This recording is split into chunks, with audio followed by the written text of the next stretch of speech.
Правила поведения, если ты оказался в лесу во время пожара. Первое. Уходи дальше от очага пожара. Двигайся против ветра. Постарайся обойти очаг пожара.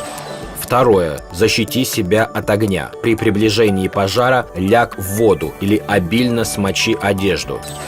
Третье. Защити органы дыхания. Надень смоченную водой повязку из хлопчатобумажной ткани или платка. МЧС России напоминает: знание простых правил поможет тебе в сложных ситуациях.